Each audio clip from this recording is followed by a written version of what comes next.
श्लोक आज पढ़ रहे हैं भगवद गीता से अध्याय 3 श्लोक क्रमांक 9। ये बहुत महत्वपूर्ण श्लोक है, तो उसको कृपया आप लोग बहुत ध्यानपूर्वक सुनिएगा। यज्ञार्थात् कर्मणो अन्यत्र लोकोऽयं कर्म बन्धनः तदर्थं कर्म कौन्तेय मुक्त संगः समाचर। मैं क्यों बोल रहा हूं बहुत महत्वपूर्ण है, क्योंकि इसके द्वारा हम सीखेंगे कि कर्म बंधन से हम कैसे मुक्त हो सकते हैं। एक पहले बात समझ लेना चाहिए कि कर्म बंधन क्या है, और फिर उसके बाद आप समझ पाएंगे कर्म बंधन से मुक्ति कैसे होती है। हर व्यक्ति अगर भगवद गीता का ज्ञान ना हो तो राग और द्वेष के कारण कार्य करता है। राग मतलब ये मुझे अच्छा लगता है, द्वेष मतलब मुझको ये अच्छा नहीं लगता। जहां ना समझ में हाथ खड़ा करके पूछिएगा, ये बहुत इंपॉर्टेंट बात है, कर्म बंधन समझिए। राग और द्वेष के कारण हम इस जगत में कार्य करते हैं, ठीक। अब ये राग द्वेष जब हम उसके अनुसार कार्य करते हैं तो उसके संस्कार मन में बन जाते हैं। मान लीजिए आपने, जैसे लोग भक्ति में नहीं आते तो मांस खाते हैं। अब मांस खाना अच्छा लगता है इसलिए खाते हैं, ये नहीं सोचते कि इससे आगे प्रभाव क्या पड़ेगा, ठीक। अब जब उसने खाया तो उस खाने का संस्कार और मन में बन गया। अब फिर क्या होगा, वो संस्कार फिर राग और द्वेष को जनित करेगा और उसके अनुसार फिर व्यक्ति कार्य करेगा और फिर वह इन इच्छाओं के कारण जगत में बन जाएगा। Thank you. ठीक है, क्या आप कर्म बंधन को समझ पा रहे हो? अगर व्यक्ति भगवत गीता का ज्ञान प्राप्त नहीं है, उसका हृदय दूषित है कर्म करने की वासना से, और कर्म करने की वासना का आधार क्या है? राग और द्वेष। भाई मैं भाषा इंडोनेशिया नहीं बोल रहा हूं, लग रहा है हिंदी ही बोल रहा हूं, इतना मुश्किल तो नहीं है। मुझे आश्चर्य होता है, जैसे हम लोग फिलॉसफी बोलते हैं तो क्या हम अपना मन बंद कर लेते हैं क्या? थोड़ा आप फोकस करने का प्रयास कीजिए, बहुत आसान है। आप देखो, थोड़ा विचार कीजिए, जगत में हम अगर भक्ति ना कर रहे हो तो केवल इसलिए कार्य करते हैं कि हमको अच्छा लगता है, और वो कार्य फिर हमको और वही कार्य करने में और संस्कार दे देता है, और फिर वही संस्कार हमको फिर वही कार्य करने में लगा देता है, और इस प्रकार से हमारा कर्म बंधन लगा रहता है, हमें अगला जन्म प्राप्त होता रहता है। वो और बढ़ जाता है, और यह आप तब अनुभव करते हो जब भक्ति करते हैं। क्यों? क्योंकि अब आप अपने मन के अनुसार कार्य करना बंद कर दिए हो, तो मन जो है फिर वो आपको ठेलने का प्रयास करता है। अरे इतने दिन से मैं तुमने कार्य मेरा मतलब कर रहे थे, अब क्यों छोड़ दिया? आप अनुभव कर रहे हैं भक्ति करने में, तो हम सोचते हैं हमारे में काम है, क्रोध है। अरे नहीं था, पहले भी, पहले हम उनकी सेवा कर रहे थे तो सोच रहे बड़े खुश थे वो। अब जब आप उनकी सेवा नहीं कर रहे तो चिड़चिड़ करेंगे।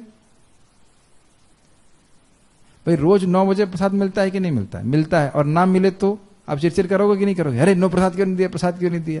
तो जो हमको जिस काम क्रोध इत्यादि को, राग द्वेष को हमने खूब फीड किया है, भोजन दिया है, अब देना बंद कर रहे हैं तो कष्ट देखो। इसीलिए भगवान गीता में बोलते हैं राग द्वेष और विमुक्तस्तु विषयान इंद्रियश्चरन्। याद आ रहा है, दूसरे अध्याय में पढ़ा था हमने कि राग और द्वेष के अनुसार कार्य मत करो, जैसा शास्त्र में लिखा वैसे कार्य करो। तो अब शास्त्र में क्या लिखा है देखिए, कर्म बंधन से मुक्त होने के लिए क्या करना है? कर्म करना बंद करना है। क्या ये उत्तर है? नहीं। तो उत्तर क्या है देखिए, यज्ञार्थात् कर्मणो, कर्म को यज्ञ के अर्थ के लिए करो, और यज्ञ है भगवान विष्णु। अन्यत्र लोकोयम कर्म बंधना, अगर कोई भी कर्म करते हैं जिससे भगवान विष्णु प्रसन्न नहीं होते हैं तो उससे हमें कर्म बंधन लगेगा। अब थोड़ा और विचार कीजिए, जैसे मैंने आपको बताया था, राग और द्वेष के पर आधारित कर्म करते हुए व्यक्ति क्या ये सोचता है कि इस कर्म से कृष्ण प्रसन्न होंगे? अब जरा सोचिए कि जब हम लोग बड़ी उत्सुकता से कान खड़े होकर के दुनिया की वार्ता करते हैं तो क्या कृष्ण प्रसन्न होते हैं? जो जो करता है वह समझ जाएगा।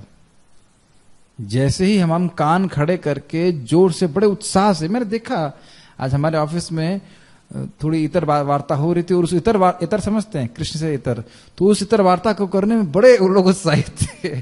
3 घंटे बीत गए, खाने की याद नहीं आई। और ऐसे आदमी, मैंने जब वहां पे एक पोस्टिंग किया कि भी हम प्रवचन करेंगे 2 घंटा, करें 2 घंटा तो बहुत होता है हमारे लिए। तो इससे हमने स्वयं देखना है कि हमारे इंद्रियां बड़ी प्रबल हैं। वो राग हो रहा है, वो करने में बड़ा अच्छा लग रहा है, तो उसको हम बड़ा प्रवृत्त हो रहे हैं। और ये सोचना चाहिए, मैं उस प्रवचन के बीच में सोच, प्रवचन नहीं मतलब जो वार्ता हो रही थी उसके बीच में चल रहा था, हमने कहा कितना उत्साह है दूसरे के दोष देखना, और उसको चलो वो दोष है भी तो भी देखकर हम लोग उसको वार्ता, उसको डिस्कस करना, उसका एनालिसिस करना, उसमें बड़ी रुचि है। और शास्त्र चर्चा में रुचि नहीं होती है। तो इसलिए अपनी गलती को पकड़ करके व्यक्ति को आगे बढ़ना चाहिए कि भाई हमें शास्त्र सुनना है। मैं फिर से रिपीट कर रहा हूं और शायद रोज ही रिपीट करूंगा, भौतिक शब्द सुनने से ही भौतिक इच्छा आती है। छाप लीजिए मन में अपने, और कोई तरीका नहीं है। भौतिक शब्द सुनने से ही हमारे हृदय में भौतिक इच्छा आती, नहीं तो हमारा इस जगत से कोई भी मतलब नहीं है। आप लोग चिंता हो रही बाली में अर्थ आ रहा है कि नहीं आ रहा है? कोई चिंता नहीं हो रही है, क्योंकि आप है ही नहीं वहां के, समझ रहे हैं? उसी प्रकार से हम इस जगत के हैं नहीं और पूरा अभिनिविष्ट हो जा रहे हैं। अभिनिविष्ट होने का एक ही कारण है, साउंड वाइब्रेशन। तो रोज सुनना चाहिए, भले कल फिर प्रजल्प करें लेकिन फिर सुनना चाहिए, शाम को प्रजल्प नहीं करना। ठीक है? अब हमने क्या, मैंने खाली उदाहरण दे रहा था कि इस वाणी से जो हम कुछ बोल भी रहे उसका भी कर्म बनता है। हर चीज का बिल देना पड़ेगा, जो बोल रहे हो उसका भी, जो सुन रहे हो उसका भी, सब कुछ। ये ध्यान देना चाहिए, कर्मेंद्रीय है, जो वाक है वो कर्मेंद्रीय है, तो जो बोल रहे हैं उसको कर्म लगता ही है, बिल बिना बने नहीं रहता है। और इसी प्रकार से भगवान का नाम जप कर रहे हैं तो भक्ति कर रहे हैं, भगवान के बारे में बोल रहे हैं तो सर्वथा मुक्त है। मैं फिर से रिपीट कर रहा हूं, शायद यहां पे मैंने नहीं बताया, भगवान की भक्ति करने से व्यक्ति अपने आप ही मुक्त हो जाता है। मुक्ति उसमें इनबिल्ट रहती है, अंदर रहती है, सेट रहती है। और जैसे आपने यहां पे देखा, लोकोयम कर्म बंधना, भगवान से इतर, भगवान के अर्थ के अलावा जो कार्य करते हैं उसमें बंधन इनबिल्ट रहता है। इनबिल्ट समझ गए? अलग से आपको बंधन, भाई मैं कर्म बंधन में कैसे फंसूं, कोई जरूरत नहीं है, कोई आपको सोचने की जरूरत नहीं। भगवान से अप्रसन्न करने वाले कार्य कीजिए, बस हो गए, बढ़ गए। और किसी को याद है कि भगवान प्रसन्न कैसे होते हैं? 4 कार्य बताए गए थे भागवत में, हमने कई बार चर्चा किया है। पहला कार्य है भगवान के लिए डोनेशन लेके आना, वो भी एक सेवा हो सकती है, लेकिन एक्चुअली पहला है श्रवण, दूसरा है कीर्तन, तीसरा है स्मरण, और ये तीनों फ्री के हैं, इसमें पैसे नहीं लगते। और चौथा है पूजन, और पूजन में भी पैसे नहीं लगते, पत्रम पुष्पम फलम तो यम से पूजा हो जाती है। इससे आप परम भगवान कृष्ण को प्रसन्न कर सकते हैं। तो अपने जीवन को रोज शाम सुबह सुन करके अलाइन कीजिए कि कैसे मैं इन 4 कार्यों में अधिक से अधिक लग सकूं, और बिना श्रवण किए बाकी 3 भी होने वाला नहीं। पढ़िए, हम आगे देखते हैं। इसलिए तद अर्थम कर्म कौन्तेय, हे कुंती पुत्र, तद अर्थम, उनके अर्थ के लिए ही कार्य करो। किन के अर्थ के लिए? भगवान विष्णु के लिए, कृष्ण के लिए। कैसे? मुक्त समगा समाचरा, आसक्ति से रहित होकर के। आसक्ति का क्या अर्थ है? राग और द्वेष से प्रेरित कर। संग मतलब होता है आसक्ति। तो मुक्त संग का मतलब क्या है? भाई ये मुझे अच्छा लगता है तो मैं करूंगा, मेरी इंद्रियों को अच्छा लगता है, और ये मेरी इंद्रियों को अच्छा नहीं लगता तो मैं नहीं करूंगा। इस भावना से मुक्त होकर के सम्यक आचरण क्या करो? सम्यक मतलब बढ़िया आचरण करो, भगवान विष्णु की प्रसन्नता के लिए कार्य करो। तब आप नाली जप कर रहे हैं या जो भी थोड़ी बहुत तपस्या कर रहे हैं, मंगल आरती के लिए उठ रहे हैं, अब उठना अच्छा लगता है किसी को? किसी को नहीं अच्छा लगता। किसी को अच्छा लगता है कि सुबह? एक भक्त है, एक एडवांस डिवोटी। बाकी सब लोगों को अलार्म लगाना पड़ता होगा, है ना? 1-2 बार अलार्म बजेगा, उसके बाद फिर उठेगा। तो एक प्रभु जी तो है, कम से कम अच्छा लगता है इसको। नहीं, अच्छी बात है, अच्छे लगता है। एक बार गौरांग प्रभु को किसी ने पूछा, भाई आपको भगवान की बांसुरी सुनाई पड़ती है? तो कहते हैं जब सुबह का अलार्म अच्छा लगने लग जाए तब सोचना कि बांसुरी के बारे में, बट नहीं हाँ, उसके बाद अच्छा लगता है। तो अब इसको त्यागना। सुबह सोना हमें अच्छा लगता है, हमारी इंद्रियों को अच्छा लगता है, लेकिन हम लोग अब उठेंगे भगवान को प्रसन्न करने के लिए, भजन करने के लिए। ऐसे जप के लिए भी है। हाँ, कभी अच्छा लगता है, कभी बुरा लगता है, उससे मतलब नहीं है। हमें भजन करना है, भक्ति करना है। ठीक है, ओके। तो इसके द्वारा हम कर्म बंधन से 2 बातें होती हैं। भगवान के लिए कार्य कर रहे हैं तो हम कर्म बंधन में नहीं फंसते हैं, और साथ साथ कर्म बंधन से मुक्त होते हैं। ये बात आप समझ में आना चाहिए। और थोड़ा प्रवेश कीजिए इसमें। कर्म बंधन क्यों लग रहा था? राग और द्वेष की वजह से। तो भगवान की भक्ति करते हैं तो जिन भौतिक वस्तु में हमारी आसक्ति है, वो आसक्ति हमारी समाप्त होने लगती। समझ में आ रहा है? कर्म तो कर रहे हैं आप, लेकिन भगवान की भक्ति में करने से, भगवान की सेवा करने से आपकी जो भौतिक आसक्ति है वह समाप्त होती जाती है। जो वो करने की प्रवृत्ति है वह भी समाप्त होने लगती। ठीक है, ये तो सब अनुभव कर ही रहे होंगे। चाय इत्यादि सब छूटी जाती है, बहुत सारी चीजें छूट जाती हैं। ठीक है, अनुवाद। श्री विष्णु के लिए यज्ञ रूप में कर्म करना चाहिए, अन्यथा कर्म के द्वारा इस भौतिक जगत में बंधन उत्पन्न होता है। एकदम स्पष्ट है। अतः हे कुंती पुत्र, उनकी प्रसन्नता के लिए अपने नियत कर्म करो, इस तरह तुम बंधन से सदा मुक्त रहोगे। यहाँ पे हम लोग तो खैर भक्ति के कंटेक्स्ट में देख रहे हैं, अगर आप इसको निष्काम कर्म योग के संबंध में देखें तो ये कहना चाहते हैं कि जो वर्णाश्रम के कर्म हैं, जैसे कि यज्ञ इत्यादि होते हैं, उनको स्वर्ग प्राप्ति के लिए न करके भगवान विष्णु मुझसे प्रसन्न हो इसलिए करना। ये मैंने कल भी समझाया था, है ना। अब समझ में आ रहा है निष्काम कर्म योग क्या होता है, कर्म का अर्थ क्या होता है निष्काम कर्म योग में, बताइए। नहीं नहीं नहीं नहीं, ये समझ ले। कोई पूछेगा अभी कर्म योग में कर्म क्या होता है, तो कर्म ही नहीं पता है तो योग कैसे करेंगे। यस बोलिए प्रो जी, माइक पे बोलिए। नहीं बोलिए बोलिए बोलिए, मैं निष्काम नहीं पूछ रहा हूं। कर्म में निष्काम कर्म योग 3 चीज शब्द हैं, तो उसमें कर्म का मतलब क्या है। ऑन तो करो। हाँ, जो भी हम भगवान के लिए जो कार्य नहीं नहीं नहीं नहीं, वो भक्ति है, वो आगे 9वें अध्याय में आएगा, इसको इसलिए समझ लीजिए। निष्काम कर्मयोग और भक्ति में थोड़ा अंतर है। निष्काम कर्मयोग में जैसे आपको बोला गया, गृहस्थों को बोला जाता है कि आपको सुबह अग्निहोत्र यज्ञ करना है। अब दिन भर आप अग्निहोत्र यज्ञ नहीं करते हो, तो अग्निहोत्र यज्ञ का सामान्यतः क्या इच्छा होती है व्यक्ति की, इसको करके मैं स्वर्ग प्राप्ति करूं। तो अब ये हो गया आपका वर्णाश्रम का कर्म। ठीक, स्नान करना कोई वर्णाश्रम कर्म में ऐसे नहीं होता, सबको बराबर स्नान करना पड़ता है, लेकिन गृहस्थ को अग्निहोत्र यज्ञ करना चाहिए। ये बात आगे भी आएंगी, 5 महायज्ञ होते हैं। अब इस यज्ञ को लोग क्यों करते हैं, प्रायः स्वर्ग के लिए। निष्काम कर्म के योग का अर्थ क्या हुआ, अपने हृदय को, 2 अर्थ हो सकते हैं, अपने हृदय को शुद्ध करना और या फिर भगवान विष्णु से प्रसन्न हो। एक ही बात है, भगवान विष्णु प्रसन्न होंगे तो आपका हृदय शुद्ध होगा। मुझे भौतिक कुछ नहीं चाहिए। समझ में आ गया। अब बताइए कर्म का अर्थ क्या है। कर्म का अर्थ होता है कि ये जैसे कि हमें स्वर्ग प्राप्त करना है, जैसे गृहस्थों को बताया जाता है यज्ञ वगैरह। अभी भी आप नहीं समझ पाए। देखिए, कर्म का अर्थ है जो यहाँ पे हम लोग यज्ञ इत्यादि करते हैं, उसका प्रावधान, उसका नियत। नियत मतलब नियम बनाया कि नियम करके तुमको त्रिसंध्या करनी है, तुमको यज्ञ करना, ये हो गया कर्म। फिर से बोलिए कर्म का अर्थ क्या होता है। घबराइए मत, सुनिए, बोलिए बोलिए। हाँ, जो नियम बनाए गए, अभी संध्या करनी है। यस, यस, और पूजा करनी है। तो अब ये सब प्राय लोग किस लिए करते हैं, स्वर्ग प्राप्ति के लिए। अब इसमें निष्काम जोड़ दी तो इजी हो गया। अब वो काम ना कि भाई मुझे स्वर्ग प्राप्ति करना नहीं चाहिए। तो अब ऐसा नहीं है कि आप निष्काम हो गए तो आपकी कोई इच्छा नहीं है। इच्छा क्या है, अब मेरा हृदय शुद्ध हो, ठीक है, और इसके लिए भगवान विष्णु और भगवान विष्णु के लिए प्रसन्नता के लिए मैं कार्य करूं, तो बंधन नहीं लगेगा। और हृदय शुद्ध होने का क्या अर्थ है, एक ही चीज को थोड़ा समझते हुए चलना चाहिए। हृदय की गंदगी क्या थी, 2 शब्द हैं बस, एक ही बताओ, राग और द्वेष, वो गायब हो गया, खत्म। ठीक है, इसी को मुक्त संग कहा जा रहा है। इस तरह तुम बंधन से सदा मुक्त रहोगे। गीता भूषण टीका। अब मान लीजिए अर्जुन प्रश्न करें, परंतु कर्म करने से व्यक्ति बंध जाता है। इस संबंध में महाभारत की उक्ति को हम सुनते हैं, जैसे कर्मणा बद्धते जंतु, तो बड़ा स्पष्ट है, जंतु मतलब जीव, कर्मों के कारण जीव बंध जाता है, महाभारत में लिखा है। तो ये प्रश्न अर्जुन उठा रहे हैं। मेरे ख्याल से आप शेयर कर लो साथ में आकर के, ऐसे आप पढ़ेंगे तो समझ में आएगा। टीका को देखेंगे तो प्रभुपाद का जब हम पढ़ेंगे तो आप बुक से पढ़ सकते हैं। इस श्लोक में यज्ञ का अर्थ है परम भगवान, क्योंकि श्रुतियां कहती हैं कि यज्ञो वै विष्णु। ये तो स्पष्ट है, यज्ञ विष्णु ही है, तैत्तिरीय संहिता में लिखा गया है। जो कुछ समझाना नहीं तो स्पष्ट समझ में आ रहा है।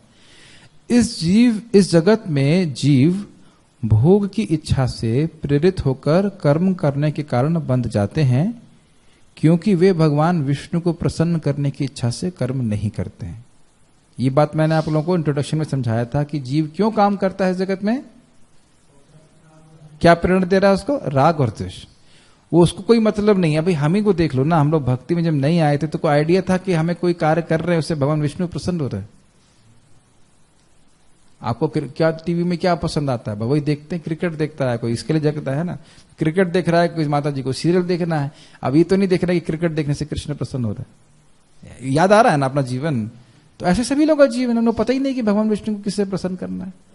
उनको पता ही नहीं कि भगवान कितना प्रसन्न होते हैं जब हम गीता भागवत की चर्चा करते हैं, है ना। भगवान खुद बोल रहे हैं कि इससे अधिक कोई सेवा मुझको प्रिय नहीं है। प्रभु मैंने वो उस पे ग्रुप में भेजा है, आपके फोन में होगा फाइल अभी है, आप देख सकते हो, फोन खोल के देख लीजिए। तो अब इस संबंध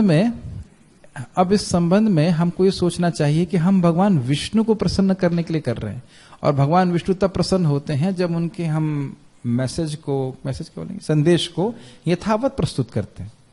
ये बात हमेशा ध्यान रखना चाहिए, कोई भी कार्य कर रहे हैं तो भगवत गीता के प्रवचन आप कीजिए, कोई ना कोई तो इच्छुक होगा भगवत गीता को समझने के लिए, और हम उसको वैसे सामने प्रस्तुत करना चाहिए। मैं इससे आगे पहले बढ़ूं, हर व्यक्ति कुछ पद या कुछ योग्यता, कुछ प्राप्त करने के लिए कुछ योग्यता प्राप्त करना चाहता है। मान लो कोई IAS ऑफिसर बनना चाहता है तो बहुत तैयारी करता है। अब हम लोगों के लिए हाईएस्ट क्या है? कृष्ण प्रेम तो है ही, लेकिन भगवत गीता के अनुसार सबसे बड़ी सेवा भगवान क्या कह रहे हैं है कि हम प्रचार कर सकें, है ना। अब प्रचार का मतलब केवल ये नहीं है कि आप किताब पकड़ा दीजिए, फिर तो आपने बच्चों को स्कूल पढ़ाने की भेजने की क्या जरूरत थी भाई? भक्तों को भेज ही रहे हैं ना स्कूल में, टीचर भी बनने के प्रयास करिए। और उसके लिए क्या करना चाहिए? प्रभुपाद जी ने 2 चीज बोली, 16 माला का जप और 4 नियमों का 4.0 पालन। उसमें 3.9 नहीं, 3.8 नहीं, 3.7 नहीं, 4.0 पूरा पालन, और भगवत गीता का तब आपको समझ में आएगा। और ये बात हम नहीं बोल रहे, प्रभुपाद जी नहीं बोल रहे हैं, ये स्वयं भागवत में लिखा गया है। हे सुत गोस्वामी, आप अनघ, आप पाप रहित हैं और आपने गुरुओं की सेवा की है, आपने सुना है। 2 ध्यान रखिए, गुरुओं से सुना है मतलब अपनी बात नहीं बता रहे आप। दूसरा, आप निष्पाप हो इसलिए बात समझ में आ रही है। जो व्यक्ति पापी है उसको भगवत गीता समझ में नहीं आएगी, चाहे कितना ही बुद्धिमान हो। तो इसलिए हम लोग को खुद प्रयास करना चाहिए कि हमारा जीवन बिल्कुल निष्पाप रहे, कोई भोग ना रहे, और भगवान की सेवा में लगे रहे, और खूब बढ़िया से सुने। जब सुनेंगे तब हम प्रवचन कर सकते हैं। भाई जो मैं आपको बातें बोल रहा था ना, अपने मन से बोल रहा हूं, मैंने सुना है तब तो आपको बता पा रहा हूं, है ना। और इस पूरे प्रोसेस में हम स्वयं शुद्ध होते चले जाते हैं। सभी के हृदय में इच्छा है ना कि हम ये बन जाए, वो बन जाए। हाईएस्ट हमारी एस्पिरेशन ये होनी चाहिए कि हम भगवत गीता के प्रचारक बन सकें। और प्रचारण का मतलब है कि हम स्वयं आचरण भी करें, तभी समझ में आएगा। तो खैर, हम बात ये कर रहे थे कि उन लोगों को पता नहीं, कि किसी को पता ही नहीं कि भगवान विष्णु की प्रसन्नता के लिए कार्य करना चाहिए। और कार्य बंद करने के लिए भगवान नहीं बोल रहे, केवल कार्य को उनकी प्रसन्नता के लिए करने के लिए बोल रहे, तो उससे भगवान प्रसन्न होते हैं। ये बात ध्यान रखना चाहिए। बढ़ते हैं आगे। अतएव भगवान विष्णु को प्रसन्न करने की इच्छा से कर्म करो। हम लोग प्राय क्या क्या कर्म करते हैं? मान लीजिए गृहस्थ आश्रम में कोई है तो भी वे सुबह उठ के स्नान करते हैं, खाते हैं, पीते हैं, ये सारे कार्य करते हैं।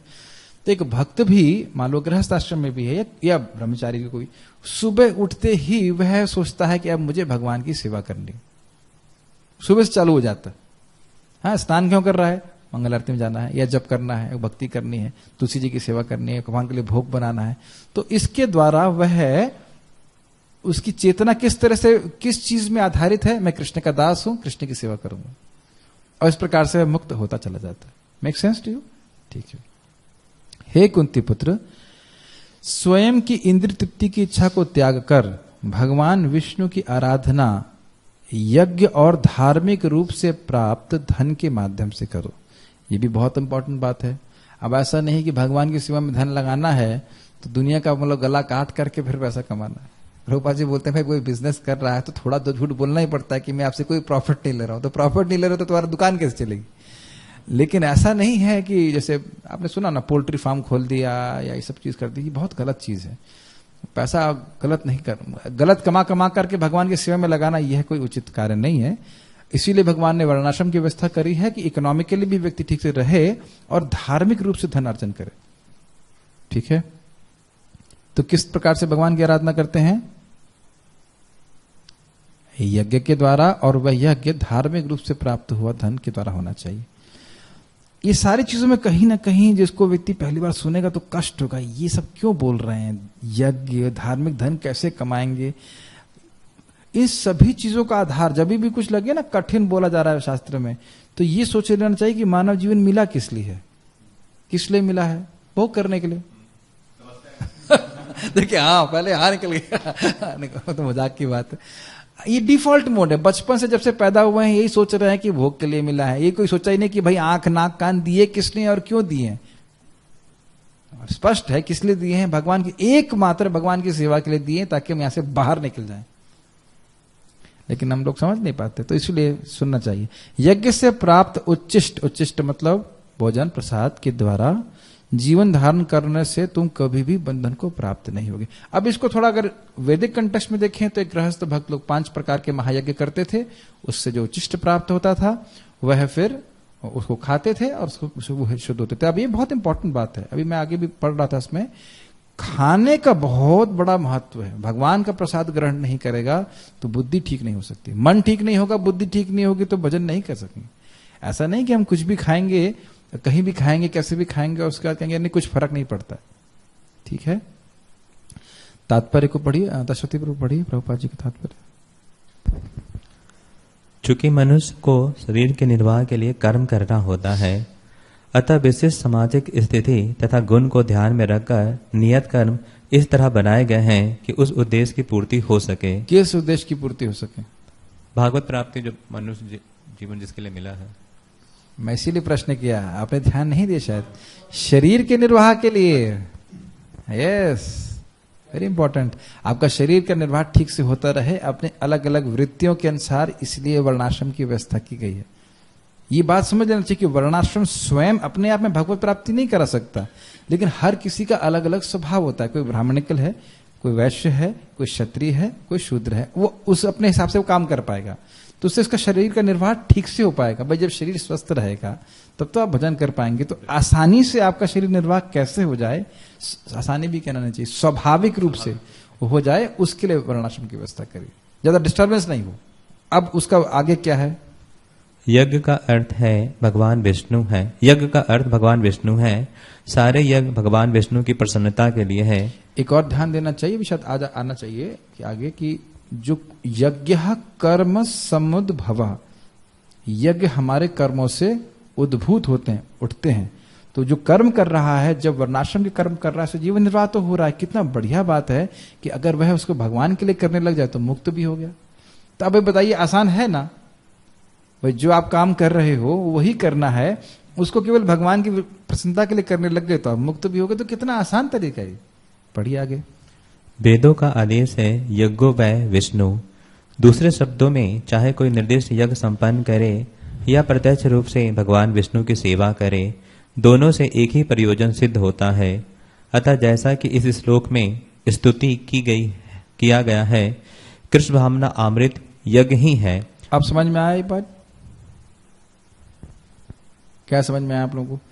इस समय कलयुग में देखिए, हम लोग यज्ञ करेंगे भी, अग्निहोत्र इत्यादि, तो वो कुछ, पहली बात तो कुछ भी है नहीं हमारे पास, अब जानते हैं इस बात को, और ब्राह्मण भी नहीं है जिसको संपन्न करा सकें। तो इसलिए सिंपल सीधा तरीका क्या है, भगवान के विग्रह को, फोटो को या रख करके उनको भोग लगा करके प्रसाद ग्रहण करे और हरि नाम जप करे। ये प्रभुपाद जी बार बार स्थापित करेंगे, क्योंकि देखिए भगवत गीता अप्लाइड साइंस है। ऐसा नहीं है कि बस हाँ सुन लिया, हाँ करना चाहिए, कि उसके बाद जाके दारू पी रहा बाहर।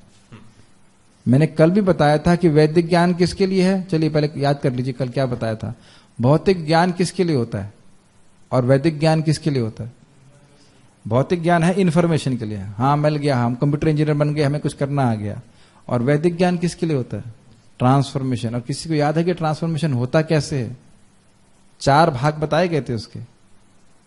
पहला था आप गुरु से सुनेंगे, श्रवण, तो यानी गुरु का कार्य हो गया बोलना, और शुरू आपने सुना, सुनने के बाद मनन, और विचार किया कि क्या बोलना चाहते थे, और उसके बाद निध्यासनम, मतलब अपने जीवन में उसको अप्लाई, अब्सॉर्ब किया। जैसे मैं छोटा सा उदाहरण दे रहा हूं, आप लोगों को पता होगा, दक्ष के जो 10,000 पुत्र थे, उनको नारद जी ने सीधा इंस्ट्रक्शन नहीं दिया, एक पहेली बोल दी, उन्हें सुना, फिर उस पर चिंतन किया, फिर समझ गए ये कहना चाहते हैं, घर वापस मत जाओ, ब्रह्मचारी रह जाओ। बोल रहे थे एकदम पहेली में, कभी हमको पढ़ाएंगे, एकदम प्रत्यक्ष दिखता है कि किस प्रकार से उनका जीवन परिवर्तित हुआ। अच्छा, अब उसके बाद उनके जो 2000 पुत्र दोबारा पैदा हुए, उनको नारद जी ने क्या कहा? उन्हें कहा कि छोटे भाई को बड़े भाई के पीछे जाना चाहिए, बस इतना ही बोला। तो उन्हें मनन किया, निध्यासनम किया, हाँ गुरु जी क्या बोल रहे हैं, और चले गए। ये सेम चीज व्यासदेव जी को नारद जी बोलते हैं, छोटी सी बात बोलते हैं कि भगवान का आपने कीर्ति का वर्णन नहीं किया है, इसलिए आप असंतुष्ट हो, इतनी बात बोलते हैं। आप सब कुछ जानते हो, विचार करो। बार बार देख रहे हैं भागवत में, गुरु चाहते हैं कि शिष्य विचार करे, विचारशील हो, शिक्षा है वो उसको अब्सॉर्ब करे। तो हमें सीखना चाहिए कि ये जो शब्द श्लोक हैं खाली जानने के लिए नहीं है, अपने जीवन में अप्लाई करने के लिए है कि हम किस प्रकार से धीरे धीरे करके अपने जीवन को पूरा 24 घंटे कृष्ण के लिए ही करें। तो उस प्रकार से कर्म बंधन से भी मुक्त होंगे, आगे प्रगति भी करेंगे। पढ़िए आगे। हाँ प्रभु। श्रवणम मननम निधि अध्यासनम। निध्यासनम, अध्यास मतलब अब्सॉर्ब कर लेना, निधि निधि मतलब अपने में अब्सॉर्ब करना। इस प्रकार से 4 हो गया कीर्तन, गुरु बोलेगा तभी तो सुनेंगे वो गुरु का काम है, बाकी 3 हमारा काम। यस। वर्णाश्रम धर्म का उद्देश्य भगवान विष्णु को प्रसन्न करना है। वर्णाश्रम चरावत पुरुषेण परम पुमान विष्णु आराधते विष्णु पुराण न अन्यत तोष तत्तोष कारणम। आगे पूरा श्लोक इस प्रकार से है कि और कोई उद्देश्य नहीं है। तो हमने 2 चीजें देखी वर्णाश्रम के, 2 एस्पेक्ट प्रभुपाद जी के तात्पर्य से सीखे। एक कि आपका जीवन निर्वाह आसानी से होता रहे, कोई ऐसा विपरीत कार्य करने के लिए आपको नहीं बोला जाए जो आपसे हो ही नहीं। एक ब्राह्मण को आप बोल देंगे, जैसे अभी हम गए थे बाली में तो 2 भक्त दिखे, 2 ब्रह्मचारी। एक ब्रह्मचारी 20 घंटे काम कर सकते हैं फार्म में ये वो, और दूसरे ब्रह्मचारी शास्त्र प्रवचन कर सकते हैं, वो 2-3 घंटे में बेचारा उनका पूरा शरीर दर्द करने लग गया।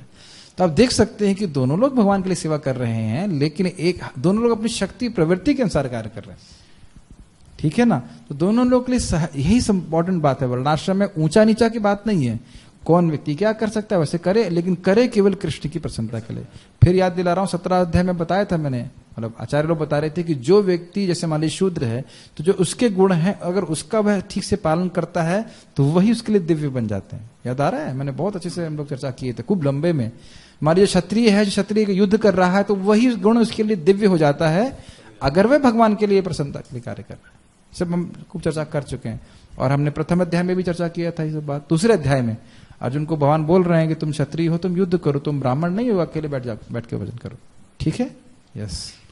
अतः भगवान विष्णु की प्रसन्नता के लिए कर्म करना चाहिए।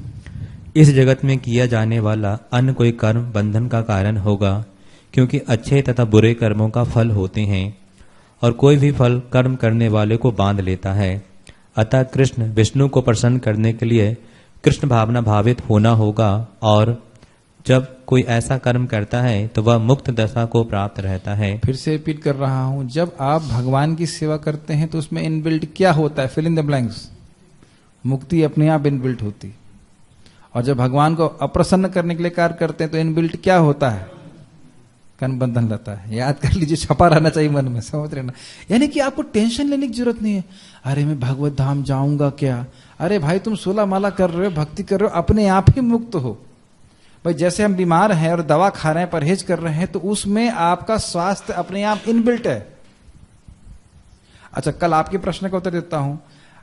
डॉक्टर से यह प्रश्न करना कि मैं कब ठीक हो जाऊंगा ज्यादा अच्छा प्रश्न नहीं है, क्योंकि जब आप ठीक हो जाएंगे तो अपने आप मालूम हो जाएगा कि मैं ठीक हो गया। हम लोग जनरली प्रश्न कर साहब कब ठीक हो जाएंगे। अरे भाई जब तुम ठीक हो जाओगे तो आप अपने आप ही बताओगे कि बुखार उतर गया। दवाई और परहेज करते रहिए, अपने आप ही दिख जाए, है ना। ये बात हम लोग ने आज टीका में भी चर्चा किया था। अर्जुन ने पूछा कब ये ज्ञान प्राप्त होगा, तो उत्तर ये था कि जब होगा तो मालूम चल जाएगा आपको। आप ये नहीं कह सकते कि 5 साल में होगा, 10 साल में होगा, ऐसा नहीं होगा। एक बात और जरा देख लीजिएगा, आज मैं भक्तों से चर्चा कर रहा था। आचार्यगण बताते हैं कि जब हमारे हृदय में रजगुण और तमगुण कम होता है और सतगुण बढ़ने लगता है, भगवान की भक्ति का प्रवेश, बेसिकली भगवान की भक्ति के प्रवेश होता है, बहुत अच्छा बात है, तो आपका हृदय बहुत सॉफ्ट हो जाएगा। बहुत अच्छा बात मुझे लगा था। भक्ति के प्रभाव से जैसे रजोगुण तमोगुण नष्ट हो रहा है, आपका हृदय बहुत सॉफ्ट होने लग जाएगा। ये इसी जो आप कहते हैं ना, जेन्युइनली नम्रता जो है वो भक्ति के प्रभाव से आ गई। आपका हृदय बहुत सॉफ्ट हो जाए। किसी को भी कष्ट देने की भावना जो है ना, वाणी से, शरीर से, वो अपने आप समाप्त होने लग जाएगी। बहुत अच्छा बात मुझे लगी थी। तो अगर हम जब कर रहे हैं, भक्ति कर रहे हैं, तो ये प्रभाव हमारे हृदय में खुद देखना चाहिए, मेरा हृदय थोड़ा सॉफ्ट हो रहा है कि नहीं। बहुत अच्छा, बहुत अच्छी भावना थी। किसी भी भक्त को देख के आपको वाकई हृदय से प्रसन्नता हो रही है कि नहीं। अरे मैंने भक्त को देखा, नहीं अरे भाई नहीं हो रही तो धीरे धीरे होने लग जाएगी, ऐसे नहीं है, परेशान मत हो। लेकिन रियली आप देखना धीरे धीरे। और उसका मुख्य आधार है, मैं रिपीट करूंगा 1000 बार, श्रवण में रुचि। आप लोग यहां पे हो क्योंकि आपको गीता में सुनने की इच्छा है, मैं यहां बोल रहा हूं, मुझे बोलने की इच्छा है। ये आधार है जो भक्तों को बाइंड करता है हृदय से। ना कि खाली समझ रहे ना वो हाँ भाई हेलो हाय कर दिया आपने, वो ना। कृष्ण कथा के माध्यम से भक्तों के बीच में सच्चा प्रेम होता है, नहीं तो हो ही नहीं सकता, हो ही नहीं सकता, हो ही नहीं सकता। आप कितने ही सेमिनार दे दीजिए, नहीं हो सकता। बहुत अच्छी बात, जुड़ता है भक्तों का हृदय, क्योंकि वे भी कृष्ण के बारे में चर्चा करना चाहते हैं। बढ़िए आगे। यही महान कर्म कौशल है और प्रारंभ में इस विधि में अत्यंत कुशल मार्गदर्शन की आवश्यकता होती है। बहुत इंटरेस्टिंग है। क्या कर्म का कौशल है? सांप मर जाए और लाठी भी ना टूटे, समझते हैं इसका अर्थ? तो भाई आपने कर्म भी किया, कर्म बंधन भी नहीं लगा, तो मर गया ना सांप और लाठी भी नहीं टूटी, आपका जीवन भी बढ़िया चल रहा है। तो ये कर्म का कौशल है। कभी कभी लोग उसको सोचते हैं, योग कर्म सु कौशलम शब्द आया था, तो कहते हैं योग करोगे, अष्टांग योग करोगे तो तुम्हें कर्म करने में बड़ी निपुणता आ जाएगी। ये उत्तर मुझे ऑफिस में आकर व्यक्ति ने समझाया इस प्रकार से। हमने कहा भाई बहुत धन्य हो गया मैं आपकी भगवद गीता का ज्ञान सुनकर, है ना। ये तो अर्थ नहीं। योग कर्म कौशलम मतलब कर्म का ये कौशल है कि अपने हर कर्म को कृष्ण से जोड़ा जाए। बढ़िया आगे। अतः भागवत भक्त के निर्देशन में या साक्षात भगवान कृष्ण के प्रत्यक्ष आदेश के अंतर्गत जिनके अधीन अर्जुन को कर्म करने का अवसर मिला था, मनुष्य को परिश्रम पूर्वक कर्म करना चाहिए। ओके, अब थोड़ा से पहले एक चीज बताइए कि इसमें भगवद गीता पढ़ ले, ये कुशल मार्गदर्शन की क्या आवश्यकता है? कर्म बंधन भगवान कर्म किसके लिए करना है, समझ गया मैं, कृष्ण के लिए करना है। अभी आपने बोला कि वो व्यक्ति बता रहा था कर्म कौशल मतलब यज्ञ अष्टांग योग करना, तो उसने अपने मन से समझा होगा। एक बात, ये भगवद गीता को समझते रहो लेकिन क्या समझ रहे हो, ये बहुत बड़ा प्रॉब्लम है। ठीक। दूसरा चीज, अगर आप किसी को प्रभुपाद से किसी ने पूछा, प्रभुपाद ब्रह्मानंद प्रभु शायद पूछे, प्रभुपाद ये हम अपना कर्म फल भगवान को कैसे दें? तो प्रभुपाद ने कहा मुझको दो मैं कृष्ण को दे दूंगा। तो शुरुआत में लोगों को समझ में नहीं आता कहाँ दें अपना धन या जो भी हमारा सेवा, कैसे एनर्जी भगवान की सेवा में लगाएं। तो इसलिए एक एक करके बताना पड़ता है, भाई ऐसे करो, जब करो, ऐसे भोग लगाओ, इस तब आदमी को समझ में आता है। इसके लिए केवल किताब पढ़ करके हम नहीं सीख सकते। प्रभुपाद जी से पूछा गया था कि भाई आपके भक्तों का मैं किताब पढ़ूं, भक्तों का संग नहीं करूं तो प्रगति करूंगी? कहते नहीं कर पाओगे। भक्त संग के द्वारा मार्गदर्शन के बिना हम भजन कर ही नहीं सकते। और जो कोई कह रहा है, जैसे हमारे पार्थ प्रभु बता रहे थे, इनके गांव में एक गृहस्थ भक्त के घर में कार्यक्रम किया, उन्हें बोला, अब वो बोलते हैं हम तो सीख गए भक्ति अब हमको इस कौन की जरूरत नहीं है। अब बता रहे थे ना, एक है भक्त, मुझे मोहित बता रहा था शायद, कि कह रहा हमें तो कोई जरूरत नहीं, अब तो हम सब सीख गए। हमने कहा वाह भाई, हम तो अभी तक नहीं सीखे, आप पूरा सीख गए उसे। तो ये जो है एक गलत अहंकार है, हम समझ नहीं सकते, इतनी जल्दी भक्ति के समझ में आ जाएगा। तो इसलिए मार्गदर्शन की बहुत जरूरत है, पूछना चाहिए। देखो जब पूछ रहे हो मतलब आप नम्र हो रहे हो, और हम नहीं पूछ रहे, हम तो सब जानते हैं, हमें क्या सीखना है। शास्त्र इसलिए क्यों नहीं सुनना चाहते, हम तो सब जानते, परफेक्ट है हम, हमें क्या सीखने की जरूरत है। प्रभुपाद जी इसको बोलते हैं न्यूफाइड डिवोटी, मतलब वह जानबूझ करके शास्त्र नहीं सुनना चाहते मैं दिखाऊंगा आप, जानबूझ के शास्त्र सुनना नहीं चाहते, कि शास्त्र बोलेगा ऐसे करो, अरे ये तो मैं करना नहीं चाहता था, ये तो मैंने, और सुन लेंगे तो मन में घूमता रहेगा, अरे ये तो नहीं करना चाहिए, ये कर रहे हो तुम, तो इसलिए हम सुनना नहीं चाहते। पढ़िए आगे। इंद्र तृप्ति के लिए कुछ भी नहीं किया जाना चाहिए, अपितु हर कार्य कृष्ण की प्रसन्नता तुष्टि के लिए होना चाहिए। इस विधि से न केवल बंधन से बचा जा सकता है, अपितु इससे मनुष्य को कर्मशः भगवान की वह प्रेम भक्ति प्राप्त हो सकेगी जो भागवत धाम को ले जाने वाली है। हाँ, ये बहुत इंपॉर्टेंट है। प्रभुपाद जी इसको 7वें अध्याय में बताते हैं, चतुर्विधा भजन्ते माम वाले श्लोक में, कि जो लोग समाज में वर्णाश्रम इत्यादि नियमों को पालन करते हैं, क्रमशः जब उनका हृदय शुद्ध हो जाता है, तब जब भक्तों की संगति होती है, खटाक से उसको पकड़ लेते हैं, क्योंकि चित्त शुद्ध है। जब चित्त में बहुत पाप भरा रहता है तो आप कितना भी बताइए आप समझ नहीं पाएंगे। कभी आप प्रयास कीजिएगा जो एकदम नया व्यक्ति है उसको प्रचार करने का, जो बात आप सहज रूप से स्वीकार कर लेते हैं ना, भगवान विष्णु शाश्वत है, उनका धाम शाश्वत है, वो समझ में नहीं आएगा, उसको लग रहा है कि आप हिंदी में कहते हैं फेंक रहे हैं। हाँ, माइक पे बोलिए। वो आया व्यक्ति और मैंने अच्छी तरह से शास्त्रों से बताया कि भगवान कृष्ण ही है, कृष्ण ही है, कृष्ण ही कृष्ण है। मैंने कहा उन्हीं का नाम लेना चाहिए। हाँ। मैंने कहा कि क्या समझ में आया, तो उसने बोला कि किसी की भी भक्ति माला करनी है, मुझे शिव जी की माला करनी है। मैंने हाँ, जैसे वो कहते ना, भैंस के आगे बूंद बजाए भैंस कड़ी पकड़ाए, 1000 बार बीन बजाते रहे करते रही। तो फिर ऐसे से हमें क्या करना चाहिए, उन लोगों को भगवान का नाम जप करने की ही प्रेरणा दे सकते हैं हम। अगर वो नाम जप करें तो धीरे धीरे उनको करके समझ में आएगा। वैसे इस संबंध में थोड़ा अवसर है तो मैं बोल रहा हूं कि बाकी भगवान की कथा सुनने से अपने आप, ये बहुत अच्छा पॉइंट है, बहुत ध्यान पर सुनिएगा। यद अनुध्यासनम नित्यम कर्म ग्रंथि निबंधनम। श्रीमद् भागवतम का श्लोक है, बहुत सुंदर। वो कह रहे हैं यद अनुध्यासी, अस्सी मतलब होता है तलवार, तो भगवान का बार बार ध्यान करने रूपी तलवार से के द्वारा व्यक्ति कर्म ग्रंथि निबंधनम, जो हम आज कर्म बंधन के बारे में पढ़ते हैं, जो कर्म ग्रंथि हुई है, हृदय में इच्छा जगई हुई है राग द्वेष की, ये समाप्त हो जाती है। तो कहते हैं छिंदंति कोविदास तस्य को न कुर्यात कथारतिम। कोविद व्यक्ति जो हैं, जो बुद्धिमान हैं, वो इस प्रकार से कर्म ग्रंथि को, अहंकार को बड़ी आसानी से काट देते हैं। कैसे काट देते हैं? भगवान के बारे में सुन करके। तो कोई ना कुर्यात कथा रतिम, कौन ऐसा व्यक्ति होगा जो कथा में रति नहीं करेगा? जो मूर्ख होगा वह नहीं करेगा। अब प्रश्न आएगा कि अरे भाई, आप कह रहे हो कथा से सब हो जाएगा, लेकिन एक दिक्कत यह है कि कथा में रति होती नहीं। तो कथा में रति कैसे हो? तो फिर कहते हैं स्यान महत सेवया शुश्रूषो शुद्ध धानस्य वासुदेव कथा रुचि स्यान महत सेवया विप्रा पुण्य तीर्थ निषेवणा। तो दो चीज हम सीख रहे हैं। कृष्ण कथा सुनेंगे तो उसका मुख्य फल है भगवत प्रीति, अनुसंगिक फल है कि अहंकार अपने आप नष्ट हो जाएगा। लेकिन दिक्कत यह है कि कृष्ण कथा में रुचि नहीं है। तो रुचि कैसे जागृत होगी? जैसे हम लोग यहाँ पे तो हैं, अब आप लोग भी जैसे यहाँ पे धाम में आए हैं, तो कथा सुनना चाहिए। भाई हम 6 घंटा नहीं सुन सकते, कम से कम 45 मिनट सुनिए, आधा घंटा सुनिए, घर जब भी आप फ्री हैं तब कथा सुनिए। तो धीरे धीरे करके कथा में रुचि जागृत होगी, और जब कथा में अधिक अधिक रुचि जागृत होगी तो फिर अपने आप हृदय का अहंकार, अहंकार मतलब मैं खाली गर्व नहीं बोल रहा हूं, अहंकार मतलब ये भावना कि मैं ये शरीर हूं, ये समाप्त होगा। अब मैं ये क्यों बोल रहा था? ये शब्द था इसमें यद अनुध्यासी। अनुध्यान मतलब बार बार। ऐसा नहीं जैसे आप सोचो मैं कहूं कि भाई इस स्टील को काटना है, तो आप आरी लेके आओगे या तलवार लेके आओगे, जो भी है, तो धीरे धीरे तो कटेगा। ऐसा तो नहीं कि एक ही झटके में आप काट सकेंगे। इसीलिए बोला जा रहा है अनुध्यान, रोज रिपीटेड मेडिटेशंस, रोज रोज 16 माला जप करेगा। तो इसको एक दवा की तरह लीजिए। जैसे हम दवा खाते हैं तो शरीर की रोग चला जाता है, ऐसे ही हरे कृष्ण मंत्र रूपी औषध हरिनाम जप को हम जब रोज करते हैं तो देह अध्यास रूपी रोग अपने आप चला जाता है। मैं फिर से रिपीट कर रहा हूं, अनुध्यान का मतलब है रोज करना। चाहे आप अधिक ना कर सकें, लेकिन रोज अच्छे से जब करते हैं, कैसे भी करिए, फायदा होता है कि अच्छे से करेंगे तो देह अध्यास मतलब मैं शरीर हूं और ये शरीर मेरा है, यह भावना समाप्त होने लगती। मेरी बातें आप समझ पा रहे हैं? क्यों हमको रोज हरे कृष्णा करना चाहिए, क्यों हमें जप करना चाहिए, क्यों हमें रोज सुनना चाहिए? ताकि इसके द्वारा ये जो अध्यास है समाप्त हो और भगवान की प्रीति जागृत हो। रोज रोज किए बिना यह प्राप्त नहीं हो सकता। इसको श्रील रूप गोस्वामी जी भी बताए थे कि जो व्यक्ति पीलिया से ग्रसित है वह कैसे मीठी चीजों का आस्वादन कर सकता है?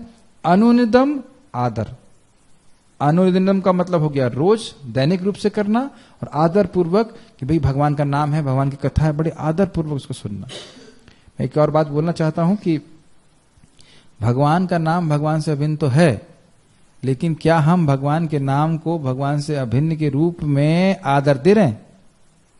तो इस अभी नहीं कहूं कि नहीं दे रहे हैं, लेकिन जब हम जब कर रहे हैं तो ये विचार लेकर के कि भाई मैं इस समय भगवान के साथ हूं, अब मेरे लिए सबसे महत्वपूर्ण कार्य है, उस प्रकार से भगवान का भजन करेंगे तो भगवान बड़ा प्रकट करेंगे अपने आप को।